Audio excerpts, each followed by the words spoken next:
नमस्ते दोस्तों, स्वागत है आपका आपके पॉडकास्ट में। मैं हूं आपका अपना नितिन आत्रे। दोस्तों, आज हमारे साथ हैं बंशीधर चतुर्वेदी जी, जिनको कवि सम्मेलनों में हंसमुख चतुर्वेदी जी के नाम से जाना जाता है। और ये हास्य व्यंग कवि हैं, लेखक हैं और रंगकर्मी भी हैं। और रंगमंच पर जो ये इनका जो योगदान है और जो महाभारत के पात्रों पर जो इन्होंने लेखन किया है, उसके आधार पर इनको संगीत नाटक एकेडमी द्वारा इनको सम्मान दिया गया है। और क्योंकि ये लेखक हैं तो ये राजनीतिक विषय पर भी लिखते हैं, सामाजिक विषय पर भी लिखते हैं, सांस्कृतिक विषय पर ही लिखते हैं ये। तो हम जो चर्चा करेंगे आज उन्हीं पर करेंगे, लेकिन उन सबसे पहले हमारी जो चर्चा हो इस बात पर होगी आपसे कि हंसमुख चतुर्वेदी, जो कि आपका चेहरा भी इतना हंसमुख है, तो हम ये जानना चाहते हैं कि आपका ही नाम आखिरकार पड़ा कैसे। देखिए, ऐसा है नितिन जी, पहले तो मैं आपको धन्यवाद दूंगा कि आपने मुझे यहाँ पर आमंत्रित किया। अब मैं बताना चाहता हूँ कि भाई ये नाम में परिवर्तन क्यों किया। आप जरा कहने में संकोच कर रहे हैं, लेकिन मैं बता दूं, मेरा कवि सम्मेलनों में पहले नाम चौपट था, चौपट चतुर्वेदी। अच्छा। अब किसी ने कहा कि भाई ये नाम आप बदल लीजिए, मित्रों ने सलाह दी। तो मैंने आज पूछते भी हैं तब तो मैं यही पंक्तियां कहता हूँ कि चौपट नाम रहा पहले है, बहुत दिनों खेले खाए हैं। चौपट नाम रहा पहले है, बहुत दिनों खेले खाए हैं। हंसमुख नाम रखा जब से है, अच्छे दिन तब से आए। क्या बात है। पीड़ाओं को मन में रखकर मैंने तो मुस्काना सीखा, कविता तो कवियों संग सीखी, बाथरूम में गाना सीखा। शक्ति प्रदर्शन के रिकॉर्ड कितने ही मैंने तोड़े हैं, बहुत बार अपनी एड़ी से कई बतासे फोड़े हैं। वाह, क्या बात है। मस्ती है तन में और मन में दम है बहुत कलाई में, आग लगा के दिखला सकता हूं मैं दिया सलाई में। क्या बात है। वैसे तो देखिए, हर कोई चौपट ही है। आज के जमाने में अगर आप ध्यान से देखें तो बहुत लोग चौपट मिलेंगे। क्यों? कोई बुद्धि से चौपट है, कोई चौपट ढंग से है, कोई चिंतन से चौपट है, कोई चाल चलन से है। और चौपट नाम का अर्थ है गहरा, दर्शन की गहराई है। चौपट अंत समय हो जाना जीवन की सच्चाई है। क्या बात है, सब चौपट हैं। बस ये बात अलग है कि कोई अपने चौपड़ने को समझता है, कोई नहीं समझता है। नहीं समझता है। लेकिन अभी जैसे आप लेखक हैं और आपने बहुत विषयों पर लिखा है, तो मैं एक विषय है जैसे अगर मैं देश की बात करूं तो देश की दिशा और दशा, यानी कि जो देश की कंडीशन है इस समय और जो उसकी जो डायरेक्शन है जो आजकल चल रहा है वर्तमान में, तो उसके विषय में अगर आप अपने विचार रखने चाहें। देखिए, देश की दशा तो काफी समय से ही उथल पुथल वाली, सामाजिक मतभेदों वाली, विग्रह वाली और विवादों वाली रही है। लेकिन जो परिस्थिति तो आज भी वही है, लेकिन आज डायरेक्शन सही है। आज जो मार्गदर्शन देश को मिलने वाला है, नेतृत्व जो है वो सशक्त है और वो सजग है इस मामले में कि इस देश की समस्याओं का समाधान और ये जो हमारे देश में बिखराव है, विखंडन की स्थिति है, उसको किस प्रकार से हम एकता के सूत्र में देश को बांध सकते हैं, इसका डायरेक्शन और इसका नेतृत्व सही दिशा में है। नहीं, कैसे माने, क्योंकि बहुत से लोग तो जो विपक्ष का लोग हैं वो तो नहीं मानते ना इसको कि डायरेक्शन में, ये तो चलो सरकार है आप उसकी बात कर रहे हैं, लेकिन अगर हम विपक्ष की बात करें तो वो तो कह रहे हैं कि बेरोजगारी बढ़ गई, महंगाई बढ़ गई और ये जा रहा है, देश डूब रहा है और ये धर्मांतरण, मतलब एक तरह से सांप्रदायिक जो हिंसा है वो बढ़ गई है, जातिवाद बढ़ गया है, इतनी समस्याएं पैदा हो गई हैं, शायद इससे इतनी ज्यादा समस्या पहले थी नहीं कभी। तो इस तरह का जो माहौल बनाया जा रहा है उसके बारे में आप क्या बोलेंगे? देखिए, कुछ तो इसमें जो माहौल बनाया जा रहा है, कुछ नैरेटिव बनाए जा रहे हैं जो दिमागों को प्रभावित करने वाले हैं, लेकिन जहाँ तक देखा जाए तो इस दिशा में कार्य हुआ है। मैं आपको बताऊं कि कभी भी कोई ये कल्पना नहीं कर सकता था कि धारा 300, मैं किसी बीजेपी या किसी उसका प्रवक्ता नहीं हूँ, एक नागरिक, एक जिम्मेदार नागरिक होने के नाते बता रहा हूँ कि धारा 370 की कोई कल्पना कर ही नहीं सकता था कि खत्म हो जाएगी, जबकि ये टेम्परेरी धारा थी, मगर ये भी खत्म हो गई। राम मंदिर का जो संघर्ष था वो 500 वर्षों से चल रहा था, ना जाने कितने लोग इसमें मरे, बलिदान हुए, लेकिन राम मंदिर भी बन गया। इसी प्रकार से वरना क्या था, हमारे देश के अंदर आतंकवादी आते थे, हजारों की तादाद में लोग मरते थे। आज कहाँ है वो आतंकवाद? थोड़ा सा परिवर्तन आया। रही बात महंगाई की, महंगाई का स्तर जो है वो हमारे यहाँ बहुत समय से चल रहा है, क्योंकि हमारी जीवन शैली ने भी हमारे जीवन को महंगा बना दिया। हमारे देश में एक परंपरा रही है, सिंपल लिविंग हाई थिंकिंग, सादा जीवन उच्च विचार। लेकिन क्या है कि पाश्चात्य अनुकरण के कारण हमारे यहाँ ये आ गया है कि मतलब जो है सिंपल थिंकिंग और हाई लिविंग। इस मामले में होता ये है कि हम जितनी आमदनी है और जितना हमारा खर्चा है उससे तालमेल नहीं बैठा पाते, हम फिर महंगाई का रोना रोने लगते हैं। आज भी की क्या है, कमाने से ज्यादा खर्च करने में समझदारी होनी चाहिए। नहीं, जो ये आपने बात बोली है ये व्यक्तिगत है या ये सभी लोग ऐसे हैं? ये व्यक्तिगत बातें हैं ना कि कोई मान ले किस तरह रह रहा है, क्या नहीं रह रहा है, ये तो एक इंडिविजुअल चीज हो गई। देखिए ऐसा होता है, आप पूरे समाज के लिए बोल रहे हैं, सारा समाज ऐसा है? देखिए ऐसा है, बिल्कुल जीवन शैली में तो परिवर्तन आया है। अच्छा, हाँ हाँ, पहले मोबाइल नहीं होते थे, अभी आजकल मोबाइल है हर बच्चे पर। हाँ, उस तरह से बोल रहे हैं आप? हाँ, आज आपको मैं बताऊं, हाँ, शायद अरट्टा नाम है उसका सॉफ्टवेयर का, श्रीधर बेम्बू, उन्होंने कहा कि हमारी जो शैली जीवन की होनी चाहिए वो संतोष वाली जीवन शैली होनी चाहिए। हमारे देश में जो आर्थिक शैली होनी चाहिए वो हमेशा सादगी वाली होनी चाहिए। इस देश में यही रहा है। हमारे यहाँ वैभव को हुई, पहले राजे महाराजे होते थे, कितना वैभव होता था उनके पास, कितनी संपत्ति होती थी उनके पास। तो पहले इंटरनेट नहीं था ना? नहीं, इंटरनेट मोबाइल नहीं थे तो लोगों का मोबाइल नहीं था। मोबाइल है तो मोबाइल रखते हैं, जब उस समय मोबाइल होता तो राजा भी रखते हैं। देखिए मैं जो आपको बताने जा रहा हूँ बात को, इंटरनेट नहीं था वो सब बात ठीक है। उस समय पे क्या था कि ये भौतिक चीजों का महत्व नहीं था इतना, और भौतिक वस्तुओं का शायद मेरे ख्याल से इतना विकास अभी हुआ भी नहीं होगा जितना उस समय था। लेकिन क्या था, आज लेबोरेटरी में जो है प्रयोग होते हैं, उस समय शरीर को प्रयोगशाला बनाया जाता था। उस समय पे दूरदर्शन, हमारे अंदर ऐसी क्वालिटी है कि हम अपनी अगर थोड़ा सा क्षमताओं को विकसित कर लें तो हम बैठे बैठे ही सारी दुनिया को बैठ करके देख सकते हैं। ये संजय महाभारत में आता है ना? व्यास जी थे, दिव्य दृष्टि संपन्न थे उस जमाने में। दिव्य दृष्टि तो दी थी उनको, लेकिन जो मैं बता रहा हूँ वो दिव्य दृष्टि तो थी उनके पास, लेकिन जो वर्णन हुआ है, अगर हम व्यास जी की महाभारत की बात, ये पीछे चली जाएंगी बातें। मुझे लगता है कि कहीं ना कहीं इसमें भी दो बातें हैं। वेद व्यास जी की महाभारत में जो लिखा हुआ है कि दिव्य दृष्टि तो थी, लेकिन जो वो आंखों देखा वर्णन लाइव कर रहे थे, वो बार बार जाते थे युद्ध मैदान में और उनको आकर के उनको वर्णन देते थे। ये वेद व्यास जी में है। लेकिन जो दिव्य दृष्टि वहीं से बैठ करके वो सब कुछ बता रहे हैं, ये सब बाद में जो लिखी गई है रामायण, लेखकों ने लिखी है, उनके उसमें आया है ये प्रसंग। तो इसमें थोड़ा विवाद हो सकता है, तो मैं उस विवाद में ना जा करके मैं ये कहना चाहता हूं कि जो आधुनिक युग में आपका ये कहना है कि जो हमारी जो लिविंग चीजें हैं, जो आजकल के जो बच्चे हैं, वो कहीं ना कहीं उनकी लिविंग का जो स्टाइल है वो इतना महंगा हो गया है, कमाई उतनी है नहीं। तो ये तो एक समाज की बात हो गई। लेकिन अगर मैं राजनीतिक बात करूं, क्योंकि राजनीति में अगर देखिए, अगर राजनीति अच्छी होगी तो संसाधन अच्छे होंगे, संसाधन अच्छे होंगे तो इनकम अच्छी होगी, इनकम अच्छी होगी तो लोग खर्च भी करेंगे। अब बल्कि सरकार तो कहती है खर्च करो, वो तो कभी कहती नहीं है कि आप जमा करो पैसा। वो तो हमेशा यही कहती है सरकार, जिससे जो इकोनॉमी चलती है वो जनता के खर्च करने से ही चलती है किसी भी देश की।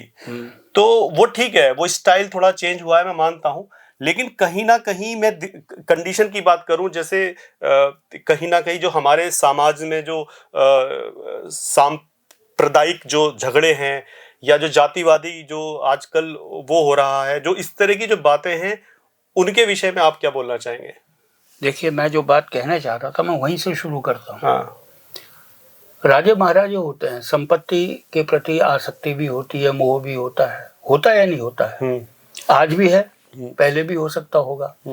लेकिन वो क्या वजह थी वो कि वो बिल्कुल एक सीमा के बाद आने के बाद वो राजपाट को छोड़ करके वन में चले जाते थे। है ना, बिल्कुल उससे मतलब अट्रैक्ट नहीं रहते थे और वो वन में ही चले जाते थे। हमारे यहाँ ये जो पाश्चात्य प्रभाव हमारी दिमाग में आया, उससे हमने ये समझा कि हमसे श्रेष्ठ पश्चिम के लोग हैं और उन्हीं की नकल हम करते हैं, जैसे चीथड़े पहने रहते हैं। अब बताइए आज के ज़माने में अगर कोई वहाँ का कोई एक अंग्रेज है या विदेशी है, उसके कपड़े वपड़े फट गए, उसने तो वो फटे हुए पहनना शुरू कर दिया। लेकिन धीरे धीरे हमारे यहाँ युवा पीढ़ी खास तौर से अंधा अनुकरण करती है। हमारे यहाँ फिल्में भी वही की नकल है होती हैं ज़्यादातर, वही स्टाइल, वही बात करने का ढंग। हम ये नहीं कहते कि आप विदेशी भाषा मत सीखो, लेकिन ऐसा भी नहीं है कि आप अपनी विरासत को छोड़ दो। आमतौर पे क्या होता है, पेरेंट्स जितने भी होते हैं वो कॉन्वेंट स्कूलों में बच्चों को पढ़ने भेजते हैं ये सोच करके कि ये अंग्रेजी सीखेगा, आगे बढ़ेगा। लेकिन बहुधा ऐसा देखा गया है कि वो अंग्रेजी तो सीख नहीं पाते, हिंदी भी भूल जाते। लेकिन उसका एक रीजन ये भी है कि और दूसरी बात क्या उनके है, पास ऑप्शन भी नहीं है।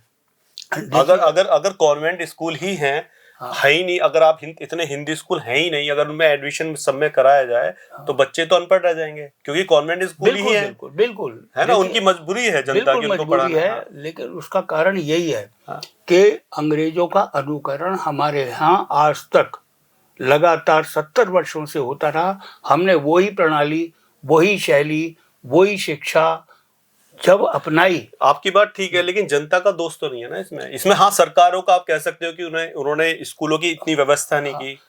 माइंड को मैनेज किया गया। हाँ, कि ये जो हम बता रहे हैं ये श्रेष्ठ है ना।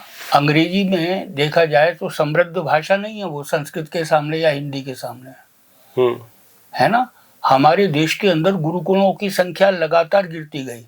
आज भी अगर आप गुरुकुलों को देखें तो वो बहुत एक से एक कीर्तिमान स्थापित कर रहे हैं। खेलों में भी, धनुर्विद्या में भी इतने प्रतिभाशाली होकर के निकल रहे हैं। लेकिन क्या है, जो पाश्चात्य शैली को मानने वाला व्यक्ति है, उस पर चलने वाले व्यक्ति है, वो कहेगा अजी नहीं, आप तो पिछड़ी दुनिया में ले जाना चाह रहे हैं।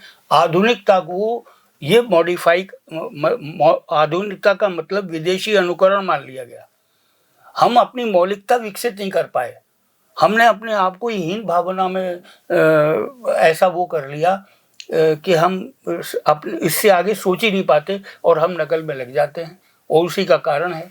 लेकिन कहीं ना कहीं इसका जो श्रेय है, मतलब जो आप बातें बोल रहे हो कि हम दूसरी तरफ जा रहे हैं, तो कहीं ना कहीं इसका श्रेय आप किसे दोगे? मतलब क्यों जा रहे हैं? ऐसा क्या हो गया कि हमारे अंदर कमी है? देखिए, कमी तो ऐसा होता है कि हमारे यहाँ कई तरीके की साजिशें देश में चल रही हैं, आज भी चल रही हैं, पहले भी चलती हैं। सबसे बड़ी बात है हमारे देश के अंदर नैरेटिव का मायाजाल। अभी एक पुस्तक आई है बलबीर सिंह पुंज जी की, उसमें उन्होंने बाकायदा सिलसिलेवार बताया है कि नैरेटिव क्या होता है। नैरेटिव होता है एक विमर्श, जिसके जरिए माइंड को एक माइंड सेट किया जाता है। सपोज मैं आपको एक उदाहरण देके बताता हूँ। पहले मुगल काल में क्या था कि तलवार के जोर पर चोटी कटा देते थे लोग। उस समय ऐसा जज्बा था कि लोग अपनी गर्दन कटाना पसंद करते थे, लेकिन चोटी कटाना पसंद नहीं कर सकते थे। लेकिन फिर भी काटा, सब करा। अंग्रेजों के ज़माने में जब अंग्रेज आए तो उन्होंने अपनी शिक्षा के जरिए नैरेटिव दिमाग में रखा कि ये फालतू बातें हैं। ना तो किसी ने रिवॉल्वर दिखाई, ना किसी ने तलवार दिखाई, लेकिन हिंदुओं की चोटी गायब हो गई। ये है तो सब रखते थे चोटी पहले? यस, पहले चाहे ब्राह्मण हो चाहे कोई भी हो, सभी थे। शिखा और ये यज्ञोपवीत सबके उसमें होता था। अच्छा, यज्ञोपवीत संस्कार होता था। आज भी आप पर्वतीय क्षेत्रों में जाइए, वहाँ यज्ञोपवीत संस्कार इस प्रकार होता है जैसे कोई शादी हो रही हो। और मैदानी क्षेत्रों में तो अब ये सब परंपरा धीरे धीरे खत्म हो रही है। ब्याह शादियों में थोड़ा प्रतीकात्मक रूप से वो एक जनेऊ यज्ञोपवीत डाल देते हैं, बाकी कुछ। लेकिन ये जो चीजें आप बता रहे हैं ये परंपरा तो हो सकती है, मैं इसे परंपरा मान सकता हूँ, पर आपको लगता है कि ये हमारे वेदों में लिखा है कि सब चोटी रखें? ये परंपरा तो मान सकता हूँ मैं। हाँ। ये परंपरा है। हाँ। देखो, एक तो होता है धर्म, देखिए, एक होती है परंपरा। हाँ, है ना? वेदों में जो है ना 3 तरीके के सत्य होते हैं। हाँ। एक होता है सैद्धांतिक, और एक होता है प्रतिभासिक, और एक होता है व्यवहारिक सत्य। आपने वेदों में तो साफ कह दिया सत्यम वद, सत्य बोलो, वहां शाश्वत सिद्धांत है। लेकिन जब कभी भी ऐसी परिस्थिति आती है कि दूसरे की जान बचानी है, दूसरे को और किसी बात से किसी का कल्याण हो सकता है, तो उसके लिए हमारे यहाँ स्मृतियाँ थी, है ना? हमारे यहाँ कई 20 स्मृतियाँ थी कि कभी कभी बोला गया किसी के हित में, कल्याण में बोला गया सत्य असत्य, वो सत्य माना जाएगा। वो क्या है? वो व्यवहारिक सत्य है। आज हमारे देश के अंदर ये जो आपने जैसे शिखा के विषय में कहा, अगर ये हमारी परंपराओं में भी है तो भी इसके लिए कहा जाता है चिद रूपिणी महामाया दिव्य तेजा समन्वित तिष्ठ देवी शिखा मध्य तेजो वृद्धि कुरुषु में। ये वैज्ञानिक भी है। वैज्ञानिक ये है कि जैसे कभी कभी किसी के मस्तिष्क में कोई खोट आ जाता है, कोई कमी आ जाती है, तो होता क्या है कि वो रीढ़ की हड्डी से कोई तरल पदार्थ निकालते हैं, उसको जांच करते हैं, क्योंकि उसी के आधार पर वो फिर निर्धारित करते हैं कि इसका किस प्रकार से इलाज हो, किस प्रकार से चिकित्सा हो। ये जो रीढ़ की हड्डी है बिल्कुल सीधे जहाँ शिखा है वहां तक पहुंचती है, और रीढ़ की हड्डी पे ही हमारा सारा ढांचा टिका हुआ होता है। इस चीज को, इस सूक्ष्मता को हमारे देश में पहले प्राचीन काल में समझा गया। आप कभी भी आप देख लें, अगर जिसके शिखा है, भगवान ना करे उसका कभी एक्सीडेंट हो, अगर हो भी गया तो उसे ब्रेन हेमरेज नहीं होगा, ये निश्चित बात है। चलो ये तो बात हो गई चोटी की इनकी, लेकिन मैं आपसे एक बात ये पूछना चाहता हूँ कि आपने कहा कि अगर ये सब भूल गए हैं तो इस सब भूलने से आप कह रहे हो कि शायद ये जितना भी नुकसान हो रहा है आधुनिक युग में इसकी वजह से हो रहा है, आप ऐसा बोल रहे हैं? जी देखिए, ऐसा है हमारी अध्यात्म। नहीं, एक मिनट, मैं आपको टोक रहा हूँ बीच में। तो ये कहीं ना कहीं आप ये बोल रहे हैं कि जो हमारी पुरानी परंपराएं हैं जी, उनको त्यागने की वजह से जो हमारा युवा है उसकी कंडीशन खराब है। देखिए वो मैंने अभी निश्चित होगी ही। अच्छा, हमारा देश अध्यात्म को मानता है, अध्यात्म प्रधान देश है हमारा। अगर आप तो जिनके चोटी नहीं है वो आध्यात्मिक नहीं हो सकते? नहीं, देखिए आध्यात्मिक तो सब हो सकते हैं, लेकिन मैंने एक बात आपको बताई कि इस धर्म के विषय में, अध्यात्म के विषय में कोई क्या ये नफा नुकसान से सोचा जाता है क्या? आप मुझे बताइए। अगर हम शिखा रखते हैं तो ये हमारी परंपरा है, हमें स्वाभाविक रखना वो चाहिए। ठीक है, हमें इसमें गिल्टी क्यों होना चाहिए? मैं आपको एक चीज बताता हूँ। हाँ। जितना मैंने वेदों को पढ़ा है, धर्म हाँ, धर्म का अर्थ जो मैंने जितना सीखा है मैं उसके हिसाब से बता रहा हूँ कि परिस्थिति के अनुसार जो सही करे, जो सही निर्णय हो, वही धर्म है। परिस्थितियों के अनुसार। आज परिस्थिति ये नहीं है कि हर आदमी चुटिया रख के घूमेगा, ठीक है, मैं मानता हूँ वो परंपरा थी, कहीं ना कहीं छूट गई है। लेकिन अब परिस्थितियां भी तो देखी जाती हैं इस समय। अब मान लीजिए कोई हो सकता है कि आप सही कह रहे हैं, मैं ये नहीं कह रहा हूँ, लेकिन कहीं ना कहीं आधुनिक जो परिस्थितियां हैं उनके अकॉर्डिंग चेंज होते हैं लाइफ में। हर पीढ़ी में चेंज होता है ना? तो ये तो बहुत प्राचीन बात हो गई। तो कहीं ना कहीं पीढ़ियों में चेंज होते होते कहीं तो चेंज आता ही है ना। अभी आपको मैं बताऊं कि ये जो जापानी लोग हैं, इनका एक फैशन आया कि बाल बड़े होते थे और वो चोटी बनाते थे। मैं बता रहा हूं आपको, वो चोटी रखते थे। उन्होंने, यहाँ के भारतीय युवा भी उसको अपनाने लगे। आपको एक बात और बताऊं, संस्कृत भाषा बड़ी वैज्ञानिक भाषा है, हर कोई मानता है। यहाँ कई बार संस्कृत संभाषण के शिविर लगे, कोई नहीं जाता था। लेकिन अगर आज इसको बिल्कुल व्यावसायिक रूप से मॉडिफाई, आधुनिक कर दिया जाए और संस्कृत को संस्कृता बोला जाए, उस संस्कृता की क्लासेस होंगी, तो मैं निश्चित बता रहा हूं सब लोग संस्कृत पढ़ने चले जाएंगे। क्यों? हमारे अंदर अनुकरण की आदत पड़ गई। ये क्या है? ये है मानसिक दिवालियापन। हमने क्योंकि हम जो है अपने विषय में जानते ही नहीं। हमें घर का सोना भी लोहा नजर आता है। ये जो हमारे दिमाग में नैरेटिव हैं, जो हमारे मस्तिष्क में संस्कार हैं, इसमें हम स्वाभाविक रूप से, मैकाले ने अपने पिता को पत्र में यही लिखा था कि मैं ऐसी शिक्षा पद्धति का निर्माण कर रहा हूँ जिससे आने वाले समय में ये जो यहाँ के लोग हैं हिंदुस्तानी, ये अपने से ज़्यादा हमको शिष्ट समझेंगे। और आज उसी का नतीजा है कि आज हम उनको शिष्ट मानते हैं। रामकृष्ण परमहंस ने ये जो मैकाले कह गए, ये मैंने बचपन में भी सुना था और मैं आज भी सुन रहा हूँ। तो ये मैकाले कब तक हावी रहेगा हम पर? कभी तो इससे पीछा छूटे कि हम ये कहना छोड़ दें। हाँ बिल्कुल। हाँ। ये ऐसा छूटेगा। हाँ। क्योंकि आज ऐसे प्रयास हो भी रहे हैं, क्योंकि वो विदेशी लोग ही इस समय पर भारतीय संस्कृति के और यहाँ की जो अध्यात्म को वो अंगीकार कर रहे हैं। मैं आपको बता रहा हूँ, रामकृष्ण परमहंस विवेकानंद जी के गुरु, उनके पास एक आता था, वो हमेशा गीता का विरोध करता था। कोई आता था तो गीता का विरोध करता था। रामकृष्ण परमहंस जी सुनते थे, समाधान करने का प्रयास करते थे, लेकिन वो नहीं मानता था। एक दिन वो आया, उसने जो है गीता के विषय में कहा कि ये तो बहुत अच्छा ग्रंथ है, इसमें तो बहुत अच्छी बात है। तो एक दिन उनके शिष्य ने रामकृष्ण परमहंस के कहा कि भाई आज तो ये बिल्कुल प्रशंसा कर रहा है, इसके ऊपर तो गीता का प्रभाव पड़ गया। तो ठाकुर बोले कि नहीं, प्रभाव नहीं पड़ा है, किसी विदेशी लेखक ने तारीफ कर दी है गीता की, इसलिए ये गीता की तारीफ कर रहा है। आप ये देखिए कि उस समय ऐसी बात थी, लेकिन इतने वर्षों में रामकृष्ण परमहंस के बाद आज दुनिया की यूनिवर्सिटी में गीता पढ़ाई जा रही है। चीन के विद्वान ये कहते हैं कि आधुनिक संदर्भों में गीता बड़ी प्रासंगिक है और इसको अपनाया जाने लगा है।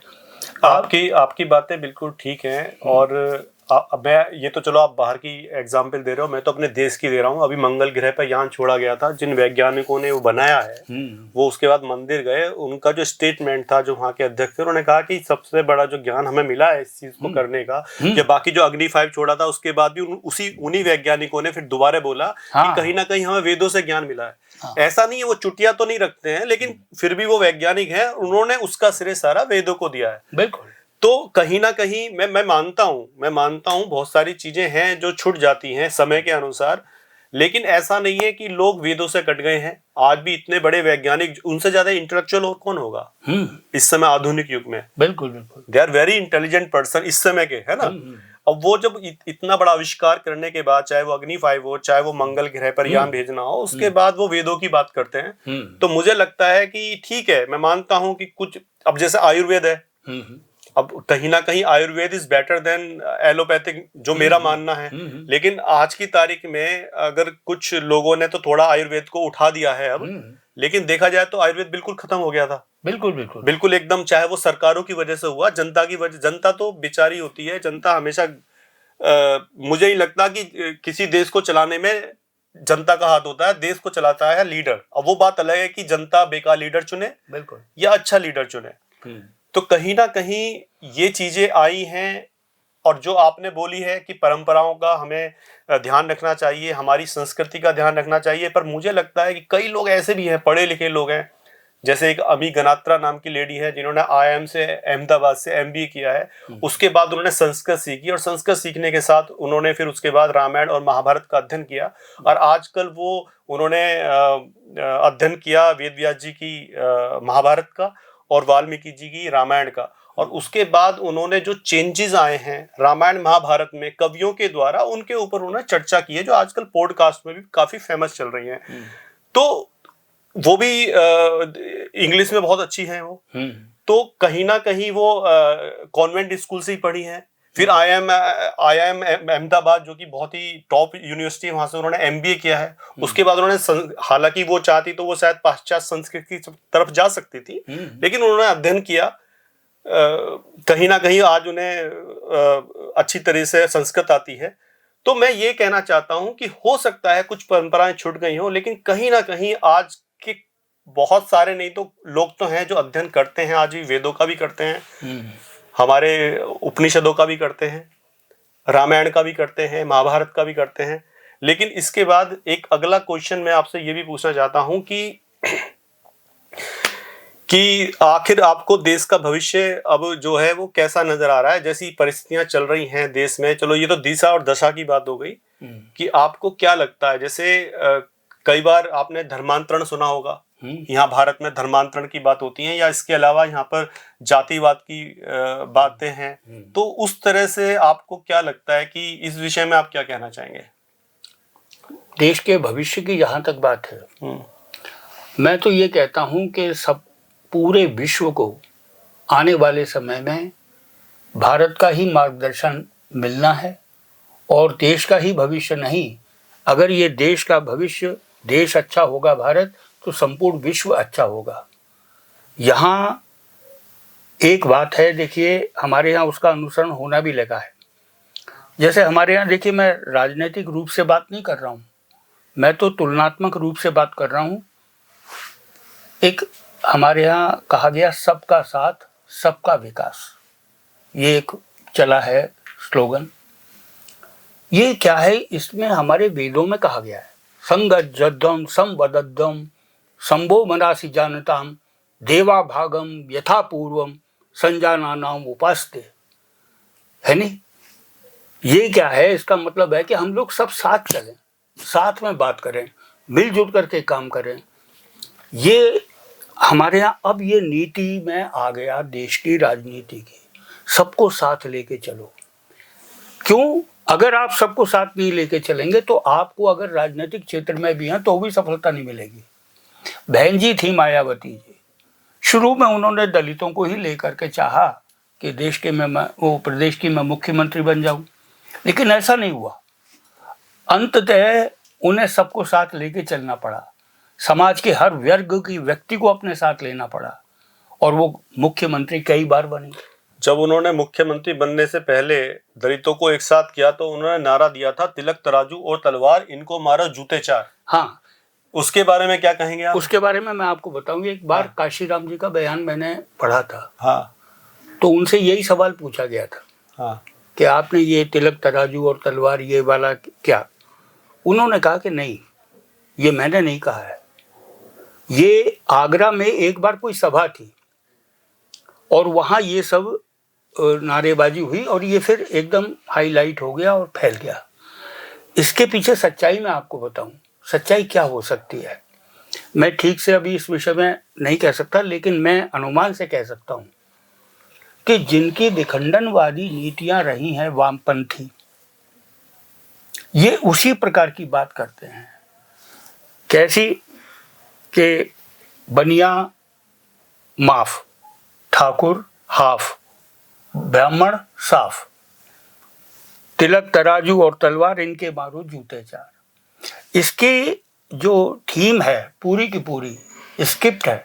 जस्टिफाई कर रहे हैं आप इसे? जी नहीं, जस्टिफाई नहीं कर रहा हूं मैं। और जस्टिफाई यूं नहीं कर सकता मैं, हाँ। क्योंकि ये मैं बता रहा हूं कि ये वामपंथी लोगों की देन है, जो हमेशा आजादी के समय पे हमारा देश दो हिस्सों में बट गया, लेकिन इन लोगों ने इनका विरोध किया कि ये दो हिस्सों में क्यों बटा।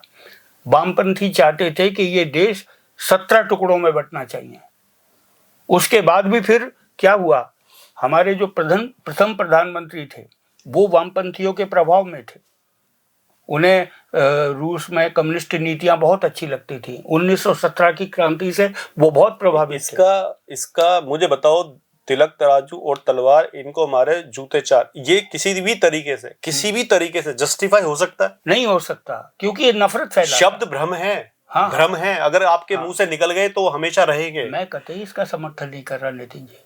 मैं तो इसके विषय क्या मायावती जी को कोई माफ कर सकता है इस बारे में, चाहे वो बेशक कितनी ही वो हो जाए, अगर उन्होंने ये बात बोली है? हाँ। हालांकि उनके सारे सलाहकार ब्राह्मणी थे। हाँ। उनके जो मिश्रा जी उनके सलाहकार थे, है ना, जितने भी उनके मंत्री रहे, हाँ। वो बहुत सारे ब्राह्मण भी रहे, क्षत्रिय भी रहे, वो सब रहे, वो ठीक है। लेकिन क्या इस चीज को माफ कर, मैं तो कभी नहीं माफ नहीं कर सकता। नहीं, वो बात ठीक है, माफ नहीं कर सकते आप, लेकिन क्या होता है कि मतलब कोई भी हो, मैं ये नहीं कह रहा कि मेरा जो कहने का तात्पर्य था, हाँ। वो तात्पर्य ये नहीं है कि आप, मतलब मैं उनके समर्थन में कह रहा हूँ कुछ या उसको जस्टिफाई कर रहा हूँ।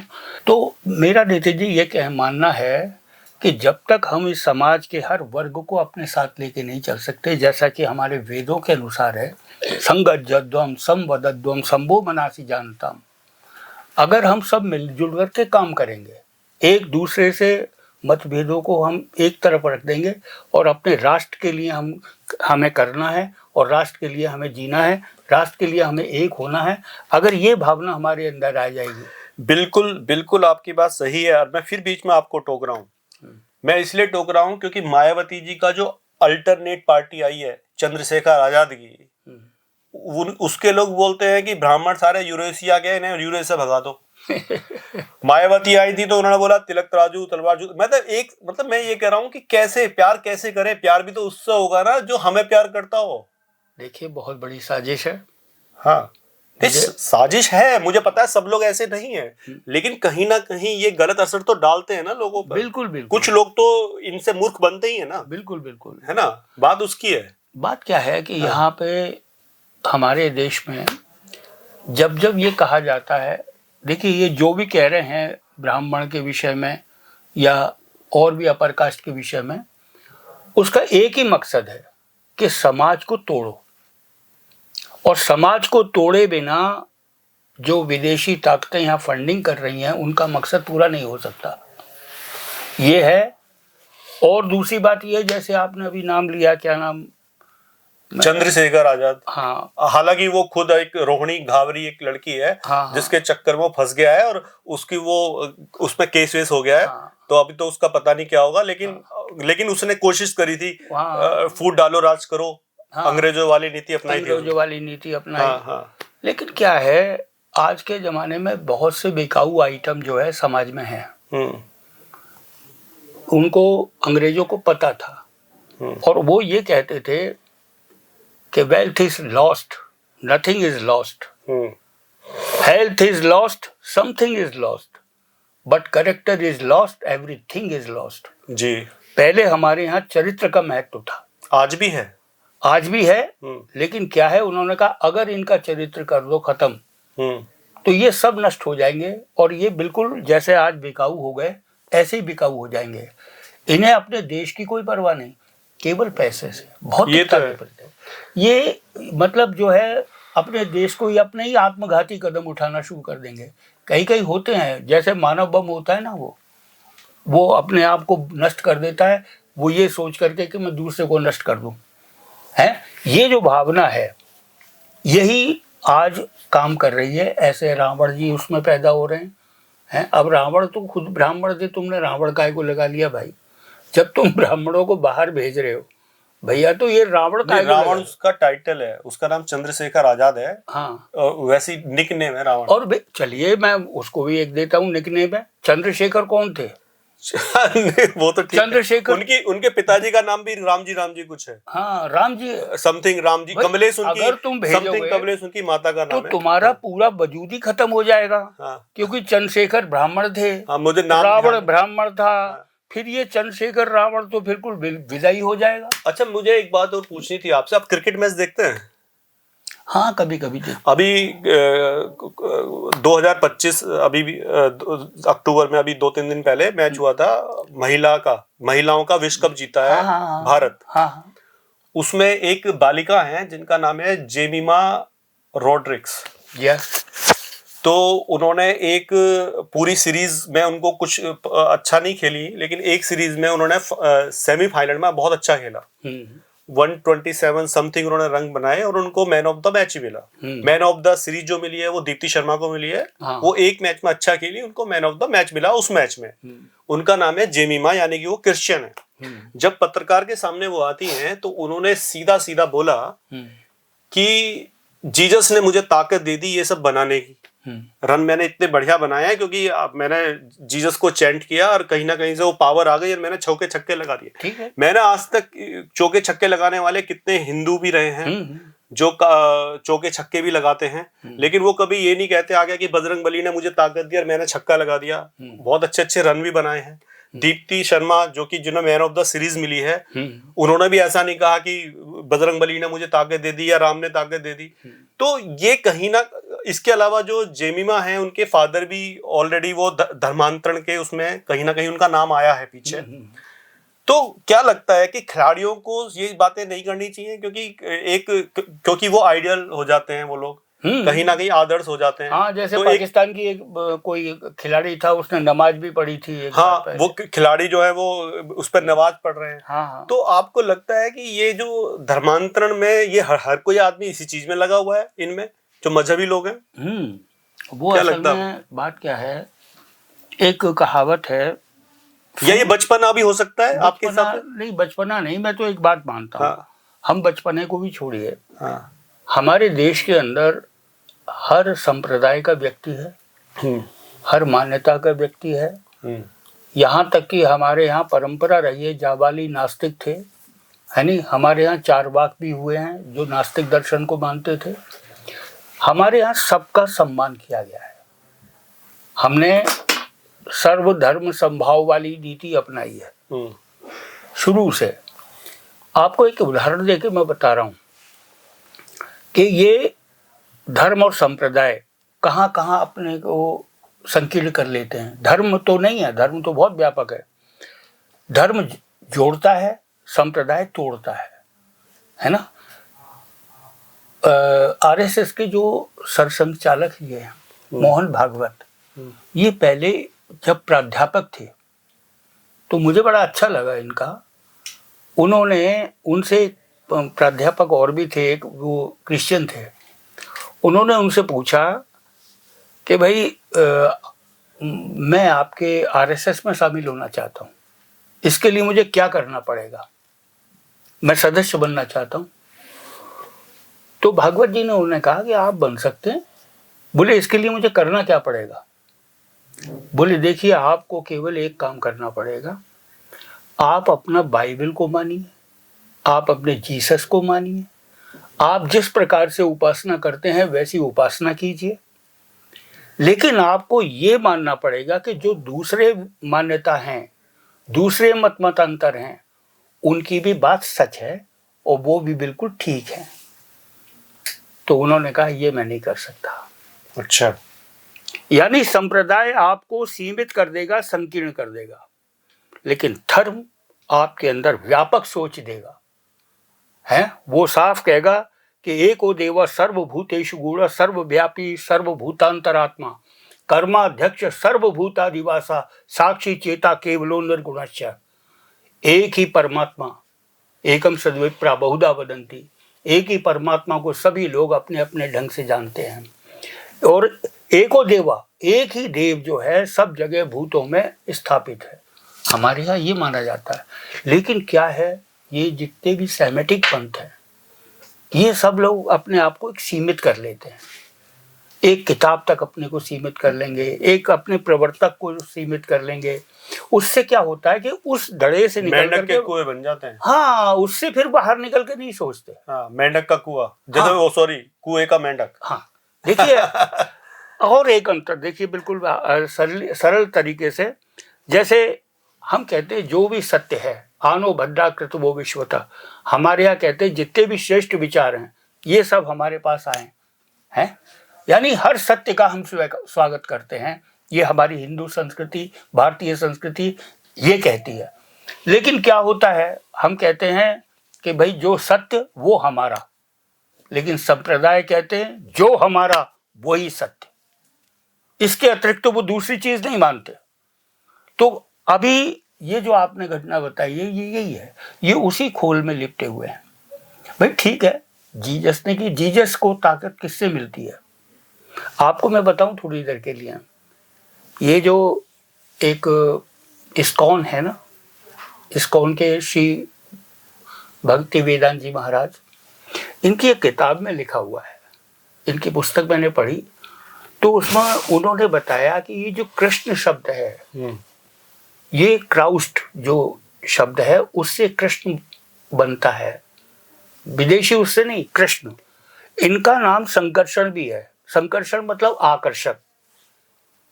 तो कितना सारगर्भित नाम है कृष्ण जी का, संकर्षण, आपसी आकर्षण से ही तो ये सृष्टि टिकी हुई है। तो उन्होंने कहा कि ईसा मसीह का कुछ समय का काल जो है वो बता नहीं पाते ये लोग हैं। वो भारत में उस समय रहे और उन्होंने वैष्णव दीक्षा ली, वैष्णव शिक्षा ली। तो वो जैसे हमारे यहाँ कहा गया है कि पितामहस्य धाता, मतलब मैं इस पूरी की पूरी मानव प्रजा का पिता हूं, तो हम पुत्र हुए उसके हैं। एक कविता भी आती है, आपको बताऊं, सुनता था मैं, तू अजर अमर तू निराकार, परमेश्वर देह कभी ना धरे, बिन पांव चले बिन कान सुने बिन हाथ हजारों काम करे, हर जगह पे भगवान वास तेरा, हो महाप्रलय तो भी न भरे, तू पिता है सब है पुत्र तेरे, भोजन दे सबका पेट भरे। यानी तुम पिता हो, परमात्मा पितामहस्य धाता, कि मैं सबका पिता हूं। उसी चीज को उन्होंने कहा मैं ईश्वर पुत्र हूं, है सामान्य। लेकिन क्या है, ये आचरण नहीं करता। आचरण क्या है, उसमें साफ लिखा है तू वध नहीं करेगा, मतलब किसी भी प्राणी को तू मारेगा नहीं, उसका वध नहीं करेगा। लेकिन क्या है, ये लोग आमिष भक्षी हैं, मांस खाते हैं। तो सवाल इस बात का है कि वो अपने ही धर्म ग्रंथ पर चल के तो दिखाएं, हैं, आचरण तो करें वैसा, पर आचरण तो कुछ नहीं है साहब। है हमारे यहाँ कोई भी आप देख लीजिए, इसका समाधान केवल श्रीमद् भगवत गीता में है। श्रीमद् भगवत गीता कहती है द्वय भूत सर्गो लोकेस्मिन् दैव आसुर एव च, यानी कि ये पूरा मनुष्य समुदाय जो दुनिया का है, ये दो हिस्सों में है, एक दुष्ट और एक सज्जन। आपको दुष्ट और सज्जन हर जगह मिलेंगे, पूरे विश्व में मिलेंगे। उनके रूप, चमड़ी, आदत, ये सब अलग अलग होगी, लेकिन ये सब मिलेंगे। हमारे यहाँ कभी भी गैर हिंदू या हिंदू इसमें नहीं बांटते हमारे यहाँ नहीं मानते। हमारे यहाँ कहते हैं ये बड़ा दुष्ट व्यक्ति है। अगर अपना भी बच्चा कोई गलती करके आता तो हम कहते हैं कि नहीं, तुमने गलती की है, उसको क्यों मार के आए हैं। और अगर मान लीजिए इनका बच्चा मार के आए, शाबाश बेटा, काफिर को मार के आए हो। ये गलत है। जो सत्य है उसको उस रूप में स्वीकार हमें करना चाहिए, और जीवन में हमें यही ध्यान रखना चाहिए कि दुष्ट और सज्जन ये दो वर्ग हैं पूरी दुनिया के अंदर, और इसी आधार पर देवत्व का रूपांतरण करने वाली संस्कृति हमारी। जिस दिन हमारे भीतर देवत्व का जागरण हो जाएगा, ये सारे जाति के भेद, धर्म के भेद और ये दुष्टता और सज्जनता के भेद खत्म हो जाएंगे। ठीक है, आपने धर्म की बात की, मजहब की बात की, जो पंथ है ना, और धर्म प्राण, एक शब्द है धर्म प्राण। धर्म प्राण देश है ये, है ना? हाँ बिल्कुल है। लेकिन आपने एक शब्द और सुना होगा, धर्म निरपेक्ष। तो जो धर्म प्राण देश है वो धर्म निरपेक्ष कैसे हो सकता है? ये मुझे आपसे पूछना है। हमने दो शब्द सुने हैं इस देश के लिए कि ये धर्म प्राण देश है, एक सुना है धर्म निरपेक्ष देश है। तो एक ही देश धर्म प्राण भी हो और धर्म निरपेक्ष भी हो, ये कैसे संभव है? विरोधाभासी है ये। देखिए, अगर धर्म प्राण देश को धर्म निरपेक्ष बनाने की बात हो रही है तो समझ लीजिए वो धर्म निरपेक्ष नहीं बनाया जा रहा, वो उस देश को धर्महीन बनाया जा रहा है। यानी कि धर्म निरपेक्ष बनने का मतलब है धर्महीन हो जाना। आप किसी भी धर्म निरपेक्ष जो अपने आप को सेकुलर कहते हैं, शब्द इस्तेमाल करते हैं, आप उनमें देख लीजिए, वो हमेशा कोई ना कोई क्रिटिसाइज करते रहेंगे, कुछ ना कुछ नुक्ते निकालते रहेंगे। अरे भाई, ये हिंदू तो बड़े सांप्रदायिक हैं, पुराने जमाने में ऐसा होता था तुम्हारे। एक मैं आपको बताऊं, शुरुआत बताता हूं। स्वामी विवेकानंद जी ये कहते थे धर्म के विषय में कि धर्म जो है इस भारत का नेशनल कैरेक्टर है, राष्ट्रीय चरित्र है। क्यों? क्योंकि हर देश का एक राष्ट्रीय चरित्र होता है। फ्रांस है, फ्रांस में आप कितने अत्याचार कर लो जनता पर, कितने उन्हें दुखी कर दो, सबको उठा के एक साथ सेना में भर्ती कर दो, कुछ नहीं कहेंगे वो। लेकिन जहां उनके राजनीतिक अधिकारों को आप खत्म करोगे, वो भड़क जाएंगे, है ना? क्यों? वो उनका नेशनल कैरेक्टर है। ठीक इसी प्रकार ब्रिटेन है, अंग्रेज लोग हैं, वहां आप कितनी पब्लिक पे अत्याचार कर रहे हो, कुछ भी हो रहा हो, उन्हें कोई मतलब नहीं। लेकिन जहां वहां टैक्स बढ़ाए तो उनका मूल पहले वैसे ही लाल रहता है और लाल हो जाता है। ये उनका नेशनल कैरेक्टर है। हमारे देश के अंदर धर्म नेशनल कैरेक्टर है। धर्म क्यों? आप ये 1857 का जो स्वतंत्रता संग्राम हुआ, उसकी बुनियाद में यही था कि आप चाहे कुछ भी करिए, देश को कितनी जनता को परेशान करो, महंगाई हो, कुछ भी हो, लेकिन अगर धर्म के ऊपर बात आती है तो भड़क जाते हैं लोग। देखा होगा आपने, ये जो गाय की चर्बी सूअर की चर्बी वाला किस्सा हुआ, कहाँ भड़कते हैं? नहीं भड़कते हैं। 500 साल तक राम मंदिर के लिए लड़ रहे हैं, कहाँ भड़क रहे हैं? नहीं, अभी भी भड़कते हैं। कोर्ट में जा जाके तो निर्णय दिलवा रहे हैं। नहीं, वो कहानी मैं बताऊंगा आपको। वो नहीं, मतलब मैं ये कह रहा हूँ, धर्म के नाम पर बहुत सहिष्णु हैं, मतलब हिंदुस्तान के जो लोग नहीं, वो सहिष्णुता दूसरे किस्म की है। लेकिन मैं आपको एक बात बताऊं कि एक वामपंथी थे, उन्होंने कहा कि भाई राम जो थे हुए ही नहीं। आपने अभी पिछले दिनों देखा होगा, उन्होंने भगवान राम को कहा कि ये तो हुए ही नहीं, इनका अस्तित्व भी नहीं था। अब ये बात किसने बताई भाई? उन्होंने कहा D.N. ओझा ने बताई। बोले अच्छा। अब क्या है कि उन्होंने एक जगह कहा कि राम तो मांस खाते थे, राम तो ऐसे थे। नहीं खाते थे। सुनिए। तो क्या है, जब वो मांस खाते थे तो फिर तुम कैसे कह रहे हो, जिस आदमी का जिसका कोई अस्तित्व नहीं है वो मांस कैसे खा लेगा भाई? है तो क्या है, ये फर्जी नैरेटिव बना बना करके इन्होंने हमारे देश के जो राष्ट्रीय चरित्र को खत्म करने की कोशिश की। मैं इस चीज में थोड़ा सा मैं कुछ चीज ऐड करना चाहता हूँ। शास्त्रों के अनुसार ही बता रहा हूं मैं बात, रामायण महाभारत के अनुसार ही बता रहा हूं। मांस खाना गलत नहीं है, लेकिन उसको ना खाना पुण्य है। अच्छा, आप मेरी बात समझ रहे हो? मांस खाना गलत नहीं है, आप खा सकते हो। हाँ, वो तामसिक प्रवृत्ति है, मैं मानता हूं, लेकिन उसको ना खाना पुण्य है। अच्छा, एक जगह ये रामायण, वाल्मीकि रामायण में भी आया है, जब तक वो विश्वामित्र के साथ नहीं गए थे, जब वो शुरू में जंगल में उन्हें रहना पड़ा था, तो उन्होंने कहीं ना कहीं एक हिरन का, क्योंकि मजबूरीवश उन्होंने खाया था। उसके बाद जब वो और ज्यादा संगत में रहे ऋषि मुनियों के, तो उन्होंने बिल्कुल भी खाना बिल्कुल छोड़ दिया था, फिर कंदमूल खाए थे। लेकिन कहीं ना कहीं जो मैंने जाना है, कि यही जाना है कि मांस को, मीट को खाना गलत नहीं है, उसको ना खाना पुण्य है। ये मैंने सीखा है अपने शास्त्रों से। कौन सी जगह पर है ये? वाल्मीकि रामायण में है। कहाँ पर है? वाल्मीकि रामायण में ये जो प्रसंग आता है, जब इन्होंने मजबूरीवश एक बार जब ये वन गए थे, वहीं पर इसका थोड़ा सा वो है कि वहां पर मजबूरीवश इन्हें को भून के हिरण खाना पड़ा था। देखिए मैं आपको बताऊं, है ना, लेकिन उसको नहीं खाया उन्होंने फिर बाद में, क्योंकि वो ठीक है और वो उसमें गलत भी नहीं है। उसको ना खाना कुछ गलत नहीं है। आपने किसी जीव को खा लिया, वो ठीक है। आप भूखे हो तो अब शेर खाता है हिरण को, शेर खाता है ना। अगर मान लो जंगल में हिरण है, उसे भूख लगी शेर को, तो अपने जीवन के लिए क्या करेगा? वो हिरण को मार के खाएगा। तो इसका मतलब थोड़ी ना वो पाप कर रहा है। ऐसे ही मनुष्य जब किसी मीट को खा रहा है, वो जो है मीट खाना गलत है, लेकिन ना खाना पुण्य है। ना खाना गलत नहीं है, लेकिन उसको ना खाना पुण्य है। देखिए ये मैं बताऊं आपको, ये इसलिए है, नीति वाक्य है ये नीति से जुड़ा हुआ विषय है। हाँ जी। विश्वामित्र ने चंडाल के यहाँ से, जब वो भूखे थे बहुत और उन्हें जो आहार नहीं मिला था, तो उन्होंने जो है एक दिन चंडाल के यहाँ से मांस चोरी करके खाया। किसने?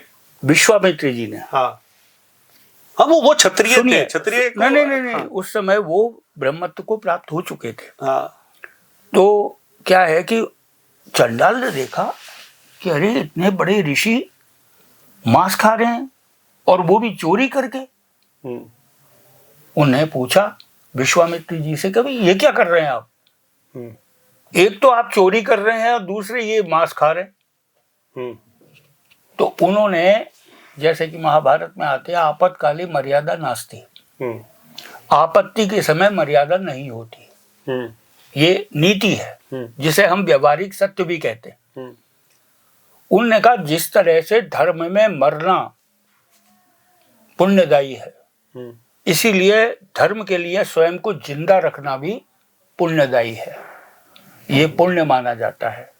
हमारे यहाँ नीति में भी कहा है विभुक्षितम किम न करोति पापम, जो भूखा व्यक्ति होता है वो क्या पाप नहीं करता।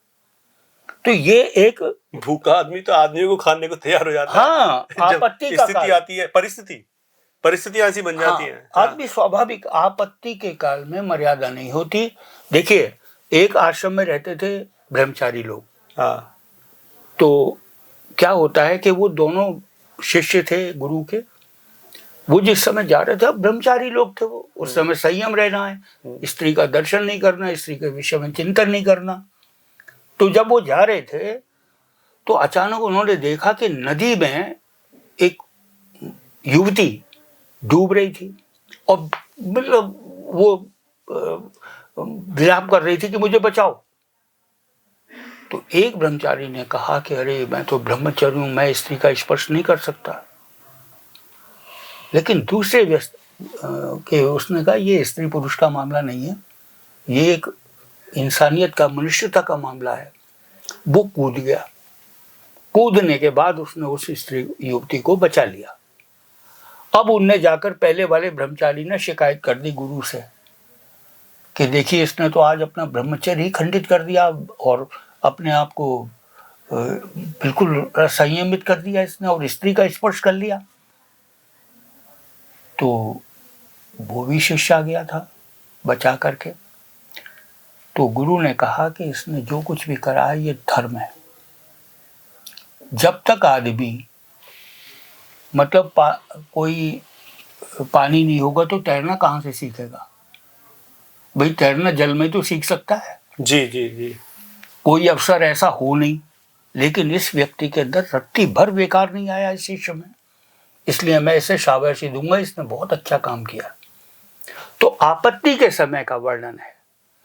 जहां तक इसको दूसरे रूप में देखे भगवान राम के, जी, भगवान राम का जो स्वरूप है, एक जो आदमी के पास जैसा चश्मा है ना, राम वैसे ही दिखाई देंगे उसे।